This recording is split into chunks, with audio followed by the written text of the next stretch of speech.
2025မှာကျွန်တော်အကြိုက်ဆုံး Hollywood ရုပ်ရှင်5ခုပြောလို့2025ကတော်တော်ရွေးရခက်တယ်ရုပ်ရှင်ကောင်းတွေတိတ်မထွက်တဲ့နှစ်လို့တော့ပြောလို့ရတယ်ပေါ့ဒီထဲမှာကျွန်တော်အဲ့လိုမျိုးအကြိုက်ဆုံး5ခုကိုပြောပြပေးတော့မှာဖြစ်ပါတယ်နံပါတ်5အနေနဲ့ကတော့ The God ကိုကျွန်တော်ရွေးချင်တယ်ဘာလို့ဆိုတော့ဒီရုပ်ရှင်ကကျွန်တော်မျိုးအဲ့လိုမျိုးမခံစားဘူးရဲ့ပုံစံမျိုးကိုခံစားရတယ်ပေါ့နော်ဇလန်းစိတ်ရလည်းနဲ့ထူးဆန်းတယ်နောက်တစ်ခုအဲ့လိုမျိုး dark ဖြစ်တဲ့ခြောက်ခြားတဲ့ပုံစံခံစားနေရတဲ့အချိန်တွင်းမှာပဲဒီထဲမှာရှာရှာပပပါတဲ့မင်းသားနဲ့မင်းသမီးရဲ့ romantic ဆန်ဆန်အခန်းတွေလည်းတော်တော်လေးကိုဆွဲဆောင်မှုရှိတဲ့ပုံစံလေးခံစားရတယ်ဒါတော့ကြည်ပြီးတဲ့သူတိုင်းသိမှာဖြစ်တယ်မကြည့်ရသေးတဲ့လူနေကတော့ရုပ်ရှင်ကဒီနှစ်ထဲမှာကြည့်ထားတဲ့ရုပ်ရှင်လို့တော့ကျွန်တော်ထင်တယ်ပေါ့နော်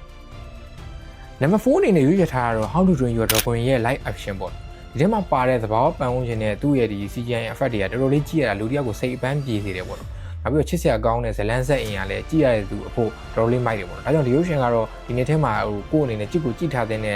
ရုပ်ရှင်လေးလို့လည်းကျွန်တော်ပြောချင်တယ်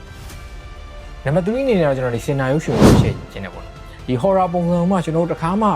မမြင်ဘူးတဲ့ပုံစံတွေနဲ့ဒီ music တွေနဲ့ချိတ်ဆက်ထားတာဒီရုပ်ရှင်ကိုကြည့်ရတာလိုမျိုး horror ဖြစ်ပေမဲ့လည်းလို့ကြည့်ရတဲ့သူတွေနဲ့စိတ်ကြွတဲ့ခံစားမှုမျိုးခံစားရတယ်ပေါ့နော်နောက်ပြီးတော့ဒီအနောက်တိုင်းရဲ့အယူအဆပုံစံတွေဒီ horror ပုံစံတွေကလည်းဘယ်လိုမျိုးလဲဆိုတော့ဒီရုပ်ရှင်ထဲမှာအများကြီးတွေ့ရတာဖြစ်တယ်ဒီတော့ဒီရုပ်ရှင်ကိုလည်းဒီနေ့ထဲမှာတော့ကျွန်တော်လက်မလွတ်ပဲကြည့်ထားစေခြင်းတဲ့ထဲမှာပါတယ်ပေါ့နော်နံပါတ်3အနေနဲ့ကတော့ကျွန်တော်တို့ဟိုတလောမှာထွက်ထားတဲ့ One Battle After Another ဆိုတဲ့မင်းသားလီယိုနာဝယ်ရုပ်ရှင်ဖြစ်တယ်ပေါ့နော်ဒီရုပ်ရှင်ကိုဘာကြောင့်ကြည့်ပါလို့ပြောချင်လဲဆိုတော့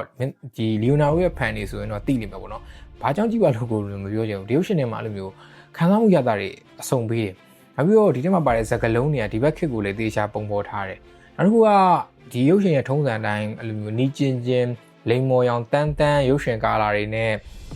ကြည့်ရတဲ့သူကိုဖြည်းဖြည်းချင်းနဲ့လို့ဆွဲဆောင်သွားတဲ့ခံစားမှုကတော့ဒီရုပ်ရှင်ရဲ့အနှစ်လို့ပြောချင်တယ်နောက်ပြီးဒီရုပ်ရှင်မှာလိုမျိုးကိုတိုးရင်တူးတဲ့လောက်အများကြီးရတဲ့အခန်းတွေလည်းအများကြီးပါလို့ဒီရုပ်ရှင်ကျွန်တော်နံပါတ်2မှာထားလိုက်တာဖြစ်တယ်ပေါ့နော်။1အနေနဲ့ကတော့ကျွန်တော်မင်းသားကြီး Brad Pitt ရဲ့ F1 ရုပ်ရှင်ကိုဒီနေ့အကောင်းဆုံးရုပ်ရှင်တဲမှာကျွန်တော်ထားလိုက်တယ်ပေါ့နော်။ဘာလို့ဆိုတော့ဒီထဲမှာလိုမျိုးစိတ်တကြနေတဲ့သူတွေအနေနဲ့စိတ်တက်ဘလို့ပြန်ပြီးတော့မြင့်ပြီးတော့ဘလို့လုပ်တွေကြိုးစားရမယ်ဆိုတော့အတူစရာတွေအများကြီးပါတယ်။နောက်ပြီးရုပ်ရှင်တစ်ခုလုံးကတန်ဖိုးကအမြင့်နေကြီးပဲ။ကြည်ရင်းနဲ့ခင်ဗျားလိုမျက်တောင်ခတ်စရာအချိန်အောင်မရှိဘူး။လုံးဝဒီရုပ်ရှင်ကိုကြိုက်သွားစေမယ်ရုပ်ရှင်ပုံစံမျိုးပေါ့နော်။နောက်ပြီးတော့ဒီရုပ်ရှင်ရဲ့နောက်ဆုံးအခန်းဖြစ်တဲ့ဒီကားမောင်းတဲ့အခန်းဆိုကိုယ်တိုင်ကားမောင်းနေရတဲ့ပုံစံဖြစ်အောင်တော့တင်ဆက်သွားတဲ့ခံစားမှုပုံစံတွေအများကြီးပဲရုပ်ရှင်ကျွန်တော်ရှေ့မှာ review လုပ်ပေးဘူးပေါ့နော်ပြောမှဆိုဒီရုပ်ရှင်5ကားလုံးကျွန်တော်ရှေ့မှာ review လုပ်ပေးဘူးပါတယ်အကုန်လုံးကကျွန်တော်ဒီနှစ်ထဲမှာအကြိုက်ဆုံးလို့ပြောလို့ရတဲ့ Hollywood ရုပ်ရှင်တွေပဲဖြစ်ပါတယ်ဒီတော့အားလုံးကဘယ်ရုပ်ရှင်ကိုနံပါတ်1နေရာမှာထားနေလဲဆိုတော့ကိုယ့်မှာမှတ်ပါပေးပါ